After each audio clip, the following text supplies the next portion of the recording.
Good evening and welcome to State of Business on Art Television. I am Tamiru Nimsal. Let's have a look at the headlines. CSC takes Invest Sri Lanka to Singapore, showcasing market strength to global investors. National Youth Conference returns after 32 years, uniting 6,000 young voices. News in detail. The Colombo Stock Exchange, in collaboration with the Securities and Exchange Commission of Sri Lanka and the stockbroking industry, is set to conduct an Invest Sri Lanka Investor Forum in Singapore tomorrow. The forum will bring together high-level government officials, regulators, listed companies, stockbroker firms, and international investors to foster connections and promote long-term capital flows into Sri Lanka. Building on the momentum of the successful Foreign Investor Forum held in Colombo in March this year, and the initiative aims to further engage with global investors and promote Sri Lanka's capital market as an attractive frontier investment destination. 11 major listed companies will be participating in the forum, highlighting the strength of Sri Lanka's listed sector and the broad investment opportunity it represents.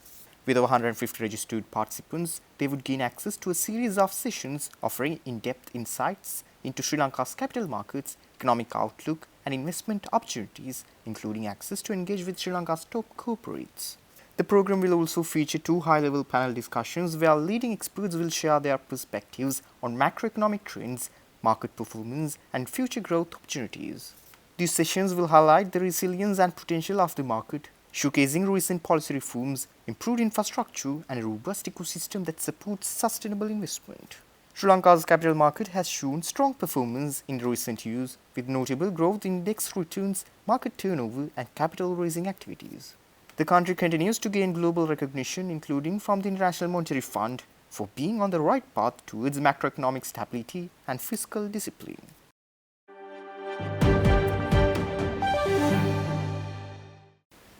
Sri Lanka is set to host its first National Youth Conference in 32 years tomorrow at the Sugatadas Indoor Stadium in Colombo.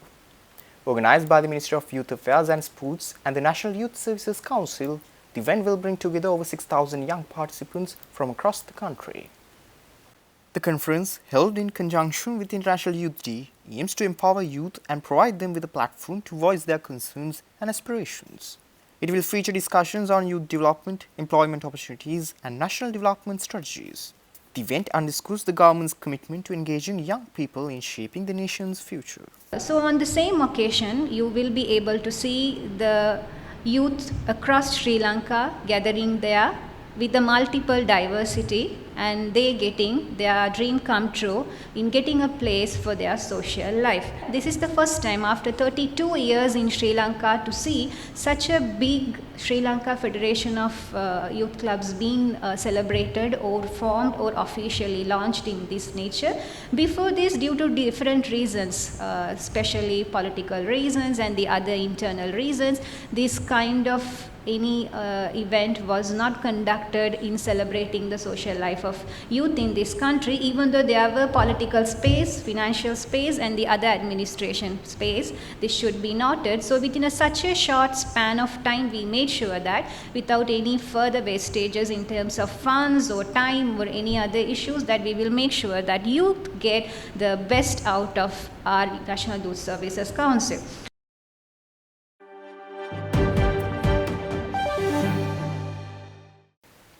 The Central Bank of Sri Lanka will auction treasury bills worth 103.5 billion rupees on August 13th, inviting bids from primary dealers through an electronic platform.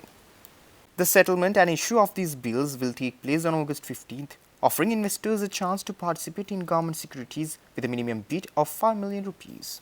Bids must be submitted by 11 am on this Wednesday, August 13th, via the Central Bank's electronic bidding system with increments of 1 million rupees after the minimum amount.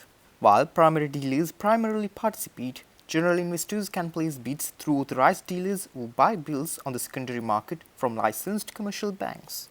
The central bank may adjust the allocation between maturities based on market demand but will not exceed the total 103.5 billion rupees on offer.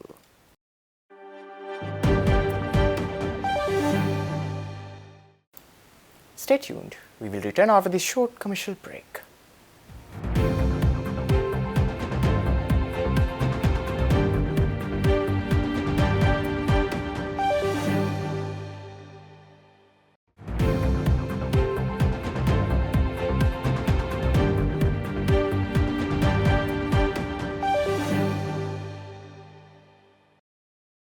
Welcome back after the break.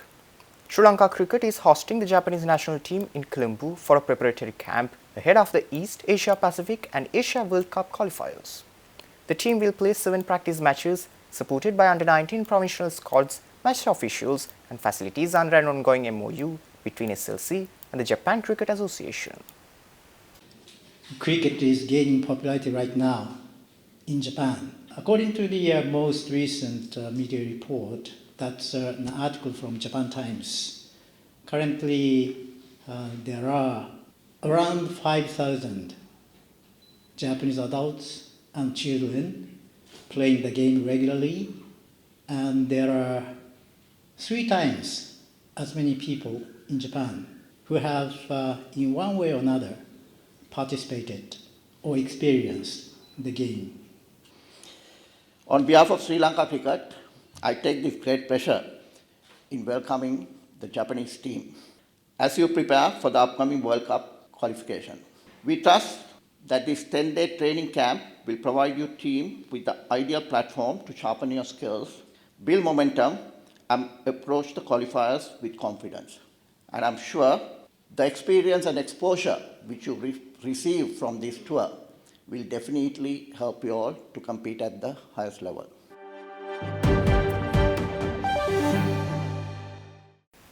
The 9th edition of the Samposha Provincial School Games 2025 officially began together at the Mahinda Rajapaksa International Stadium in Diagama, bringing together thousands of student athletes from across Sri Lanka. The event, organized by the Provincial Education Department and supported by the CBL Food Cluster, will run through September across 7 provinces. The games feature over 70 sporting events with participation from more than 3,000 schools and 25,000 student athletes nationwide. The Western Province competitions are scheduled from August 11th to 14th, while other provinces including Uva, Southern, North Central, Northwestern, Eastern and Sabaragamu will host their events throughout August and September. This annual sports festival aims to promote youth engagement, talent development and healthy competition among school students, reinforcing sports as a key pillar in provincial education initiatives.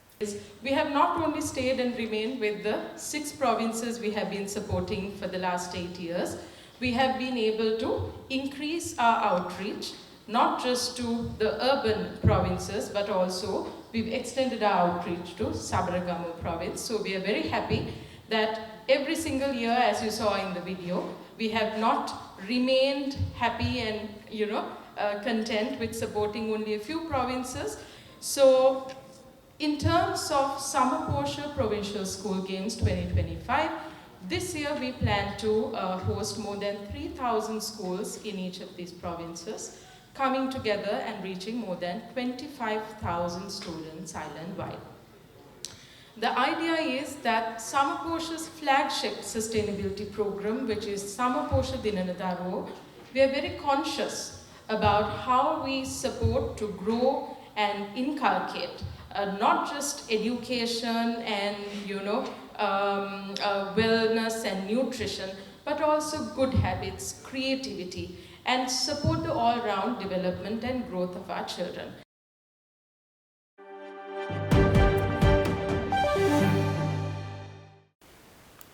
Evolution O2 has launched Sri Lanka's largest ever electric vehicle lineup, showcasing 7 new models from 5 global brands at Motor Show 2025. The unveiling, held at BMICH, marks a major milestone in the country's shift toward advanced sustainable transportation. The event took place recently in Colombo. The models introduced include high-performance vehicles like the Xpeng G6, Avatar 11 and Geely's Ridhara RD6, featuring smart capabilities such as grab mode and AI-assisted driving. Commercial options like the KYC V5 and V7 vans add depth to Evolution O2's range with CATL battery systems and long-range capacity. CEO Viranda Suisa called the launch a turning point for Sri Lanka's mobility future, combining tech, design and reliability. Each EV comes with up to 8 years battery warranty and a 5-year or 100,000 km maintenance package. The company is also expanding its footprint with new showrooms, a dedicated EV workshop in Palyaguda and partnerships across the island. Evolution Auto began its journey by redefining electric mobility at the grassroots levels. Through strategic partnerships with Ather Energy, Revolt Motors, we introduced cost-effective and high-performance electric two-wheelers to Sri Lanka, giving everyday commuters sustainable alternatives to fuel-driven transport. Today, we are proud to announce that Evolution Auto is the largest electric portfolio in Sri Lanka, with offerings across two, three, and luxury four-wheelers. This morning, we had the privilege of showcasing 5 groundbreaking local brands that now join the passenger EV portfolio.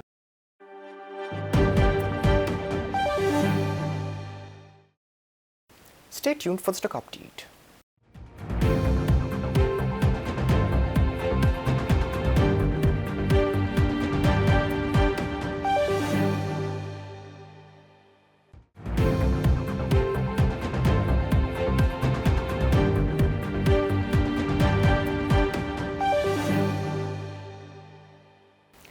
Trading at Colombo Stock Exchange in the Dynamics notes today.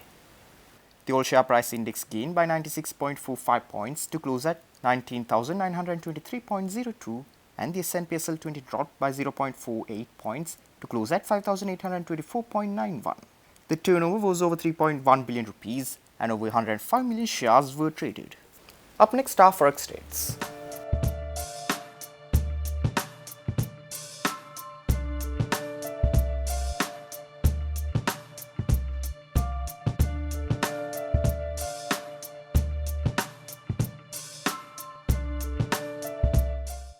That's all our news for today.